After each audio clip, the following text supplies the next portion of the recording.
नमस्कार मित्रांनो, तुमचे स्वागत आहे श्री स्वामी समर्थ. मित्रांनो, मकर राशीचे संपूर्ण भविष्य, त्यांच्या आयुष्यातील रहस्य, त्यांची जीवनाची खरं सत्यता, जन्मापासून मृत्यूपर्यंतचा त्यांचा प्रवास, कसे असतात हे लोक, कसा असतो यांचा स्वभाव, कसे असते यांचे जीवन, हे आपण आजच्या या व्हिडिओमध्ये सविस्तर जाणून घेणार आहोत. तुमची जर मकर राशी असेल तर हा व्हिडिओ तुम्ही संपूर्ण बघा, किंवा तुमच्या घरात तुमच्या जवळच्या लोकांची मकर राशी असेल तर त्यांच्यापर्यंत हा व्हिडिओ नक्की शेअर करा. मकर राशी ही राशीचक्रातील 10वी राशी असते आणि या राशीचे स्वामी साक्षात शनी महाराज असतात, कर्मफलाचे दाता आणि न्यायाचे देवता. ही रास चर आणि पृथ्वी तत्वाची रास आहे. चर म्हणजे सतत पुढे जाणारी आणि पृथ्वी तत्व म्हणजे स्थिर, व्यवहारिक, जमिनीवर पाय ठेवून चालणारी व्यक्ती. मकर राशीत जन्मलेले मुलांना पाहिल्यावर पहिली भावना येते ती म्हणजे हे मुलं मेहनती, समजूतदार, थोडं मुडी आणि भविष्यात काहीतरी मोठं करणारं असतं. कारण शनीची ऊर्जा जन्मापासूनच या मुलांच्या शरीरात त्यांच्यात असते. मित्रांनो, हे लोक मेहनती, हेल्पिंग आणि केअरिंग स्वभावाचे असतात. शाळेत गेल्यावर मकर राशीचे मुलं फार पटकन फ्रेंडली होत नाहीत. आधी निरीक्षण करतात, थोडं इंट्रोवर्ट दिसतात, पण मनाने खूप हुशार आणि समजूतदार असतात.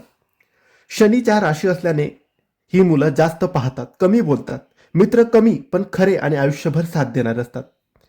प्रेमात मकर राशीचे लोक स्वतःहून पुढे येत नाहीत, पण दुसरी व्यक्ती त्यांच्याकडे आकर्षित होते. एकदा रिलेशनमध्ये आले की ते निष्ठावान, स्थिर आणि आयुष्यभर साथ देणारे असतात. मकर राशीचा 7वा स्वामी चंद्रमा, म्हणजेच जोडीदाराचा स्वभाव तुमच्यापेक्षा पूर्ण वेगळा. तुम्ही शांत, स्थिर, व्यवहारिक, तर समोरची व्यक्ती भावनात्मक, बदलती, कधी कधी मुडी. म्हणून लग्नानंतर ऍडजस्टमेंट खूप आवश्यक असते. पृथ्वी तत्वाची रास असल्यामुळे तुम्ही हे उत्तम प्रकारे करू शकतात.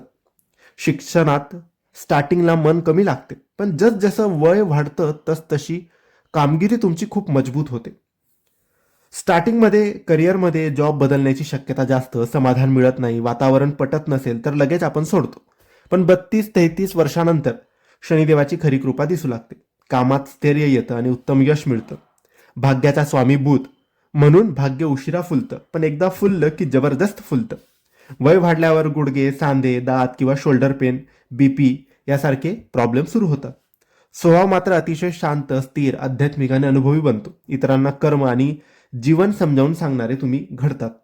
मकर रास म्हणजे मेहनत, संयम, शिस्त, व्यवहार, स्थैर्य, उशिरा पण जोरदार यश त्यांना मिळतं.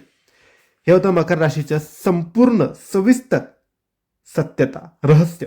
ही माहिती तुम्हाला कशी वाटली आम्हाला नक्की कळवा, आणि माहिती आवडली असेल तर लाईक आणि शेअर करा. काही प्रश्न असतील तर कमेंटद्वारे विचारा. आमच्या चॅनलला सबस्क्राईब करायला विसरू नका. धन्यवाद. श्री स्वामी समर्थ.